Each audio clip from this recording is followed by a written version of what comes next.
gedir, əsil kişilər qalıb geridə. İndi pozunlarına kişilər efirlərdə. Bu nə həyatdır, bu nə zamandır? Əsil kişilər qalıb qarnı aç küçələrdə.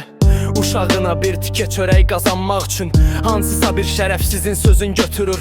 Susur o yazıq övladının çörəyi üçün. Təhqirləri, əziyyətləri bir-bir ötürür.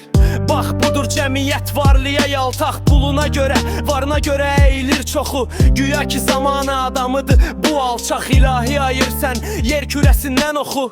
Qadınlar var, satırlar namusun. Kişilər var, qeyrətsizdir, qeyrətdən danışır. Qızlar var, maşınında fırlanır. Pullu qaqaşın ilahi, bu nə dərddir, yerdə göydə alışır. İnsanlar işsizdir, yoxdur dövlət işləri. Nə idarə, nə toxuculuq, nə iş yerləri.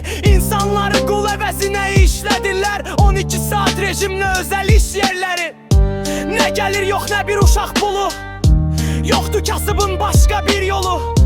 Kasıbsan sağacından ölməlisən. Tək varlılar yaşamalıdır qarnı dolu.